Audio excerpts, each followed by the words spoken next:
आपका स्वागत है इस चैनल पर फिर से। तो आज मैं एक्सप्लेन करने वाला हूँ जिस मूवी का नाम है द नाइट क्लर्क, जो कि 2020 में रिलीज हुई थी। मूवी के मेन किरदार हैं ये, जिनका नाम है बार्ट। और बार्ट एक होटल में नाइट क्लर्क है और यहाँ बार्ट को एक तरह की बीमारी है जिसका नाम है एस्पर्जर्स सिंड्रोम। इसका मतलब ये होता है कि जिस इंसान को ये बीमारी होती है उसको सोशल इंटरेक्ट करना ही नहीं आता, यानी कि लोगों से बातचीत करने में दिक्कत होती है और वो असल में लोगों से बात करना ही नहीं जानता कि उनसे किस तरह से बात करनी है, ना ही उन लोगों की फीलिंग वो समझ पाता है। और इसी वजह से बार्ट ने इस होटल के हर एक रूम में हिडन कैमरा लगा रखा है, जिसके द्वारा बार्ट उनकी बातें सुनकर, उनकी हरकतें देखकर उनको समझने की कोशिश करता है। तो मूवी यहाँ से स्टार्ट होती है जहाँ पर बार्ट सारे कैमरे की रिकॉर्डिंग देख रहा होता है, लाइव रिकॉर्डिंग देख रहा होता है, जहाँ पर वो इन रिकॉर्डिंग को देखकर ये सीख रहा होता है, सबकी लाइफ को देखने की कोशिश करता है कि सब किस तरह से जीते हैं, किस तरह से बात करते हैं, उनको सीखने की कोशिश कर रहा होता है। और जहाँ पर वो अपनी मॉम की रिकॉर्डिंग में देख रहा होता है, जो कि उसने अपने घर में कैमरा लगा रखा होता है,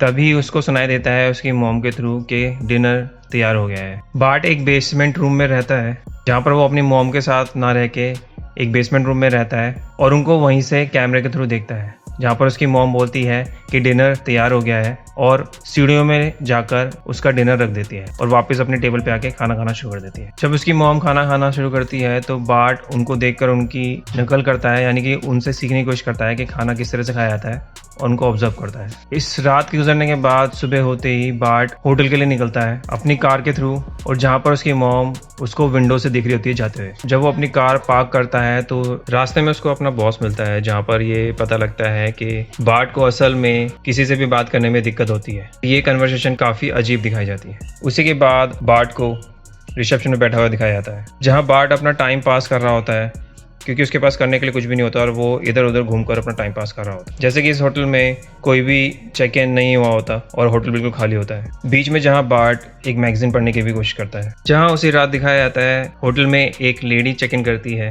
जिसका नाम होता है कैरन, जहाँ कैरन अपना नाम छुपाते हुए प्राडी के नाम से रूम बुक करती है। रूम में जाने से पहले कैरन बार्ट से पूछती है कि रूम अच्छा तो है ना। वहीं बार्ट कैरन को सब कुछ बताता है रूम के बारे में कि वहाँ पर क्या क्या फैसिलिटीज़ अवेलेबल हैं कंप्यूटर की स्क्रीन देखकर, जैसे कि वो नॉर्मली किसी से डील नहीं कर पाता, इसी वजह से वो ऐसा करता है। वहीं कैरन 2 कार्ड कीज़ के लिए मांग करती है और बार्ट उसको ये प्रोवाइड करने से पहले उसको नोटिस करता है कि वो एक अच्छे घराने से है, अमीर घराने से है, और उसको एक अच्छा रूम प्रोवाइड करता है और उसका बोलने का तरीका भी वो देखता है, समझता है, और जिसके बाद वो डिसाइड करता है उसको एक अच्छा रूम प्रोवाइड करने के लिए। इसी के बाद बार्ट को दिखाया जाता है जहाँ पर वो कैरन को उसी के रूम में देख रहा होता है हिडन कैमरे के जरिए। और बार्ट अपने ही खुद के आईपैड से ये सब देख रहा होता है और थोड़ी देर बाद ही वो देखता है कि कैरन के रूम में किसी ने नॉक करा है, वो भी बालकनी के डोर से, जहाँ पर उस आदमी का चेहरा तो नहीं दिखाया जाता, मगर वो यहाँ पर कैरन को उससे बात करते हुए देखता है। जहाँ पर बालकनी में खड़ा आदमी शॉक होता है उस रूम में कैरन को देखकर, और यहाँ पर बार्ट कंटिन्यू उस वीडियो को देख रहा होता है, उस फुटेज को देख रहा होता है। और सडनली उसके मॉर्निंग शिफ्ट वाला कॉलीग वहाँ पर पहुँच जाता है जिसका नाम होता है जैक, जहाँ पर जैक पहुँचते ही ये नोटिस कर लेता है कि बार्ट वीडियोस देख रहा है और जैक को लगता है बार्ट को देखकर, उसकी घबराहट को देखकर, कि शायद वो पॉर्न देख रहा था। और जैसे कि बार्ट की शिफ्ट खत्म हो जाती है वो वहाँ से निकल जाता है। इसी के बाद वो गैस स्टेशन जाता है और वहीं पे डिपार्टमेंटल स्टोर में, जहाँ वो कुछ आइसक्रीम्स खरीदता है और अपने घर की तरफ वापस चले जाता है। और फिर वो अपने बेसमेंट रूम में चले जाता है जहाँ पर कि उसने कैरन की फुटेज, लाइव फुटेज वापस से देखना शुरू कर दिया था। वीडियोस देखते हुए बाघ सब चीज़ों को नकल करने की कोशिश करता है और सीखने की कोशिश करता है। कैरन के साथ जो आदमी होता है, कैरन उसको बोलती है कि वो उससे प्यार करने का दिखावा कर रहा है और उसका चक्कर किसी और औरत के साथ चल रहा है। और जहाँ पर वो ये भी बताती है उस आदमी को कि उसने उसी के फ़ोन से दूसरी लड़की को मैसेज भी करा है। आदमी ये भी बोलती है कि वो अब उस औरत से नहीं मिल पाएगा। एकदम से सिचुएशन काफ़ी बिगड़ जाती है और आदमी को काफ़ी गुस्सा आता है और वो कैरन को काफ़ी बुरी तरह से पीटना शुरू कर देता है। इसी बीच में कैरन के बैग में से एक बंदूक नीचे गिर जाती है,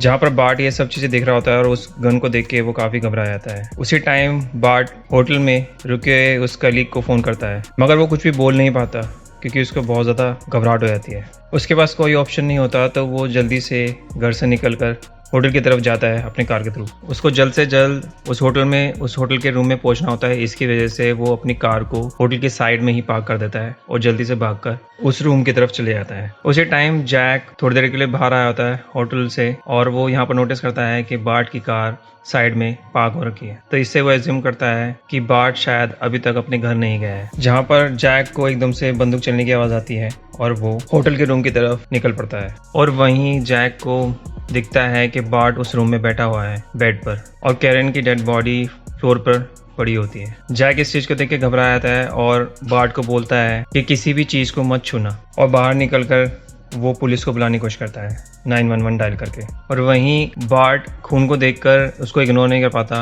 और उस खून को छू लेता है और अपने हाथों में लगा हुआ खून देखकर उसको बेड की चादर पर पोंछ देता है। इसी के साथ साथ वो सारे कैमरेज की स्टोरेज यानी कि मेमोरी कार्ड्स निकालना शुरू कर देता है जो कि उस कमरे के चारों तरफ लगे होते हैं, मगर किसी तरह से उससे एक कार्ड वहीं पर गिर जाता है और छूट जाता है। अगली सुबह दिखाया जाता है एस्पाडा नाम के एक डिटेक्टिव को जो कि इस केस को जांच पड़ताल करता है और उस होटल के ओनर रॉन से पूछता है बार्ट के बारे में, जहाँ पर रॉन बताता है बार्ट के बारे में कि वो पिछले 3 साल से यहाँ काम कर रहा है और किसी भी तरह की दिक्कत नहीं हुई है। इसके साथ साथ वो उसकी बीमारी के बारे में बताता है, मगर वो ये भी बोलता है कि वो इस काम के लिए कैपेबल भी है और ढंग से भी करता है और समझदार भी है। स्पाडा यानी कि डिटेक्टिव जैसे ही बार्ट की तरफ जाता है उससे पूछताछ करने के लिए, बार्ट एकदम से घबराहट के मारे खड़ा हो जाता है और बड़बड़ाने लगता है, जिस पर स्पाडा उसके उस बीमारी के बारे में पूछता है कि वो कैसा है।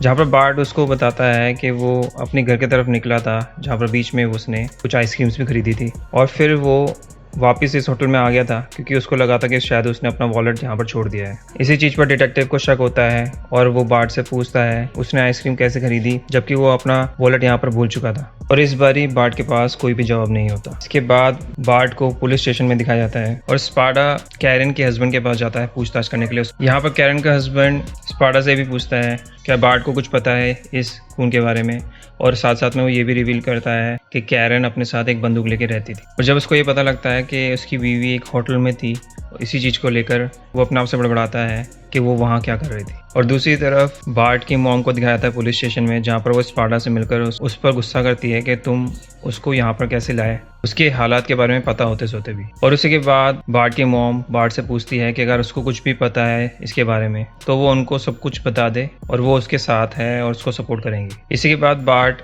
चुपचाप से अपने बेसमेंट रूम की तरफ चले जाता है। वहीं स्पाडा बार्ट की एस्पर्गर सिंड्रोम बीमारी को लेकर रिसर्च कर रहा होता है। इसी के बाद बार्ट को दिखाया जाता है जो कि अपने रूम में रिकॉर्डेड फुटेज देखता है कैरन की, और उसमें वो ये नोटिस करता है कि जिस आदमी ने कैरन को मारा था उसके हाथ पे एक पक्षी का टैटू बना हुआ था। इसी के बाद बार्ट से उसका बॉस कहता है कि तुमको इस जॉब से निकाला तो नहीं जा रहा, और वो उसको दूसरे होटल में शिफ्ट कर देता है। और वो उसको साथ साथ ये भी बताता है कि वो होटल इसी होटल की तरह है और उसकी शिफ्ट टाइमिंग भी सेम ही रहेंगी और उसको वहाँ पर कोई भी प्रॉब्लम नहीं आएगी, जिसके लिए बार्ट मान जाता है। इसके बाद बार्ट तैयार होकर दूसरे होटल की ड्यूटी में पहुंच जाता है, जहाँ वो देखता है कि लेडी होटल की तरफ आ रही है और ये लेडी होटल में चेक इन करते वक्त अपना नाम एंड्रिया रिवेरा बताती है, जो कि बार्ट को देख के पहचान जाती है कि इसको एस्पर्गर सिंड्रोम की बीमारी है। जहाँ वो इससे पोलाइटली बात करती है और अपने रूम की तरफ चल देती है। इसी के बाद हमको पता लगता है कि बार्ट के टाई में भी एक हिडन कैमरा है जिसके थ्रू वो एंड्रिया की शूटिंग कर रहा था, और जब वो अपने घर की तरफ जाता है वहाँ पर वो उसी रिकॉर्डिंग को स्टार्ट करता है जिसमें उसने एंड्रिया की फुटेज रिकॉर्ड करी थी, और जिस तरह से वो बोलती है उसको नकल करने की कोशिश करता है। वो प्रैक्टिस करता है कि किस तरह से बोला जाता है और उसको एंड्रिया पसंद भी आती है, अट्रैक्टिव लगती है। अगली सुबह जब बार्ट अपनी कार के अंदर बैठ रहा होता है तो वहाँ पर वो नोटिस करता है कि स्पाडा उसको फॉलो कर रहा है। यहाँ बार्ट डर जाता है और एक डिपार्टमेंटल स्टोर की तरफ चले जाता है और वहीं उसकी मुलाकात एंड्रिया से भी हो जाती है। यहाँ पर एंड्रिया को ऑलरेडी पता होता है कि उसको एस्पर्जर सिंड्रोम है। उसी के बाद बार्ट उसको बताता है कि उसको प्रैक्टिस करनी पड़ती है कि उसको किस तरह से बात करनी है और उनके सामने कैसे बिहेव करना है, और वो अक्सर लोगों को देखता है और उनको नकल करने की कोशिश करता है। यहाँ पर एंड्रिया उसको बताती है कि उसके भाई को भी यही प्रॉब्लम थी मगर वो अब जिंदा नहीं है। उसके बाद बार्ट अपने घर जाकर वो सारे मेमोरी कार्ड गिनता है और जिस पर उसको समझ में आता है कि इनमें से एक मेमोरी कार्ड गायब है। और दूसरी तरफ दिखाया जाता है जहाँ पर स्पाडा के साथ पुलिस होती है और यहाँ पर वो होटल को तलाश रही होती है, जिसके दौरान उनको ये मेमोरी कार्ड मिल जाता है। डिटेक्टिव स्पाडा और निक यानी कि कैरन का पति इस कार्ड को चेक करते हैं। यहाँ पर निक गुस्से में बोलता है कि ये काम तो उस पागल लड़के का है और साथ साथ में वो बार्ट को अरेस्ट करने के लिए भी बोलता है, जहाँ पर स्पाडा निक को बोलता है कि उसके पास कोई भी बार्ट के खिलाफ सबूत नहीं है। वैसे भी बार्ट सिर्फ फुटेजेस रिकॉर्ड कर रहा था और उनको देख रहा था, मगर इसका मतलब ये नहीं है कि उसी ने वो खून किया हो। इसके बाद बार्ट के कोवर्कर जैक को पुलिस स्टेशन में बुलाया जाता है, जहाँ पर उससे पूछताछ की जाती है और जैक इनको यही बताता है कि बार्ट अजीब ज़रूर है मगर वो ऐसा लड़का नहीं है और वो एक अच्छा लड़का है। वो बताता है कि उसने कई बार आईपैड पर उसको वीडियो वॉच करते हुए देखा है, मगर उसको ये नहीं पता था कि वो रूम की वीडियोस देख रहा है। उसको लगता था कि वो पॉर्न वीडियोस देख रहा है। दूसरी तरफ बार्ट नोटिस करता है कि एंड्रिया किसी से कार में बात कर रही है, और जब एंड्रिया होटल में चेक इन करती है तो बार्ट उसको ये बताता है कि उसके रूम में एसी को रिपेयर किया गया था और रूम में अगर चीज़ें इधर उधर मिले तो वो घबराए ना। मगर असल में बार्ट ने एंड्रिया के रूम में कैमरा फिट कर दिए थे, हिडन कैमरास। इसी की जस्ट बात एंड्रिया बार्ट को बुलाती है और उसको सेड्यूस करने की कोशिश करती है। इसी के बाद बार्ट एंड्रिया से पूछता है कि जिस आदमी को वो कार में किस कर रही थी वो आदमी कौन था, मगर एंड्रिया इस पर कोई भी जवाब नहीं देती और इसके बाद ही बार्ट एंड्रिया को किस कर देता है। और वो ऐसा इसलिए करता है क्योंकि वो सबको कॉपी करने की कोशिश करता है और यहाँ पर भी वो यही जताने की कोशिश कर रहा था, जिस पर एंड्रिया को इससे कोई भी दिक्कत नहीं होती। एंड्रिया बार्ट को बोलती है कि वो उसका अकेलापन जानती है और ये भी बोलती है कि वो जानती है कि वो लोगों में घुलना मिलना चाहता है, मगर इस बीमारी के साथ वो ऐसा नहीं कर सकता। और वो साथ में बताती है कि जिस आदमी के बारे में पूछ रहा है वो एक शादीशुदा आदमी है और उसके साथ काफ़ी दिनों से चक्कर चल रहा है और हम दोनों का रिलेशन काफ़ी कॉम्प्लिकेटेड हो चुका है। मगर बार्ट इस चीज़ को बिल्कुल भी समझ नहीं पाता, मगर वो अपने ही तरीके से बोलता है कि वो एंड्रिया को पसंद करता है और ये सब सुन के एंड्रिया काफ़ी खुश होती है। अगले दिन बार्ट काफ़ी खुश होता है, जिस पर वो अपने लिए नए कपड़े और एक नई गाड़ी खरीदता है और साथ ही साथ अपना हेयर कट भी करवाता है। जब वो अपनी न्यू कार में रेडी होकर होटल पहुंचता है एंड्रिया से मिलने के लिए, तो तभी वो नोटिस करता है कि एंड्रिया तो किसी और आदमी के साथ काफ़ी क्लोज दिख रही है और ये वही आदमी होता है जिसने कैरन को मारा था, जिसके हाथ में बर्ड का टैटू होता है। और ये सब देखकर बार्ट का दिल टूट जाता है और जब वो घर पहुंचता है तो वो देखता है कि उसके घर में तो पुलिस आई हुई है और उसके सारे सिस्टम्स को लेके जा रही है। यहाँ डिटेक्टिव बार्ट से बोलता है कि मेरे पास यहाँ का सर्च वारंट है और साथ साथ पूछता है कि बार्ट तुम्हारे हर हार्ड ड्राइव एम्प्टी क्यों है, जहाँ पर बार्ट बताता है कि उसने सारी अपनी हार्ड ड्राइव्स को एम्प्टी कर दिया है। इस पर डिटेक्टिव को काफ़ी गुस्सा आता है और बार्ट को बोलता है कि तुम काफ़ी स्मार्ट हो और पुलिस से कुछ छुपा रहे हो, और साथ साथ वो ये भी बोलता है कि तुमको अपनी बीमारी की वजह से काफ़ी सिंपैथी मिलती है,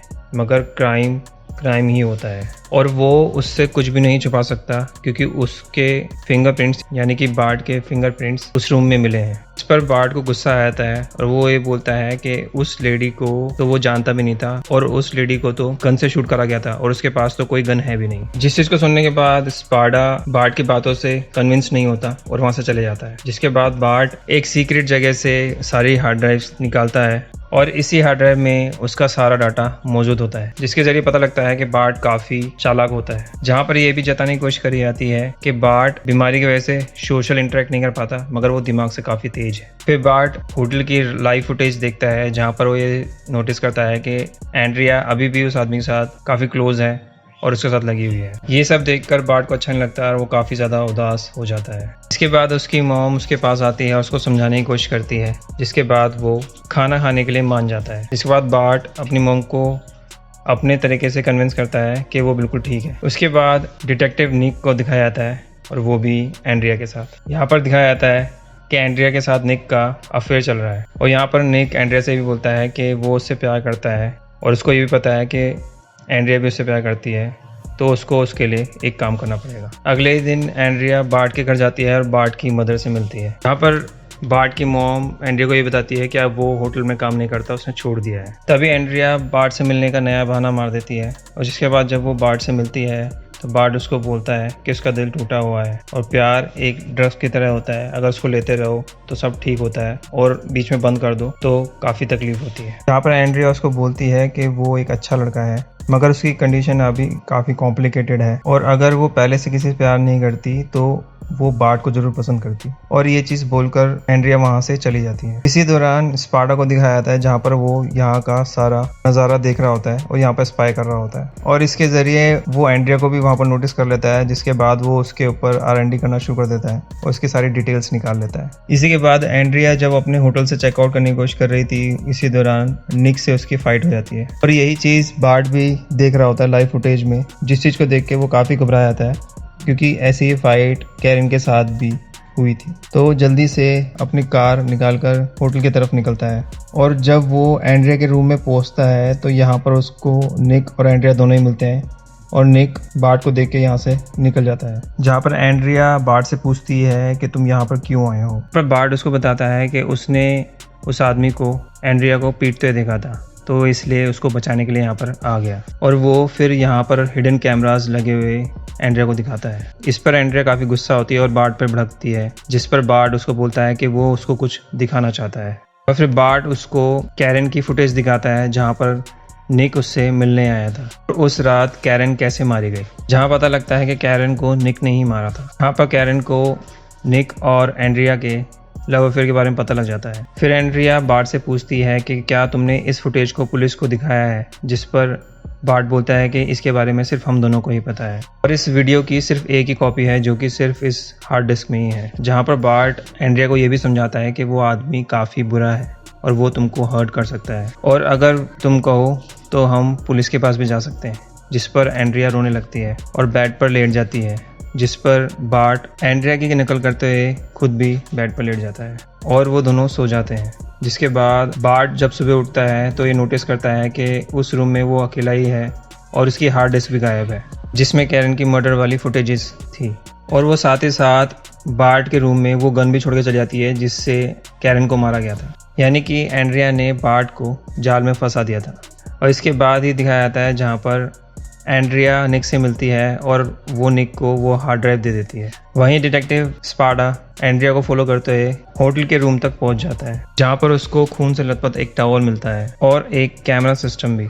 तो उसको यही शक होता है कि कहीं ये काम बार्ट का तो नहीं है। दूसरी तरफ बार्ट को दिखाया जाता है जहाँ पर वो काफ़ी दुखी होता है और उसको समझ में आता है कि एंड्रिया उसको यूज़ कर रही थी। और वहीं बार्ट की मॉम को एकदम से गन शॉट की आवाज़ सुनाई देती है और वो काफ़ी घबरा जाती है। और वहीं स्पार्टा भी पुलिस को लेकर आ जाता है।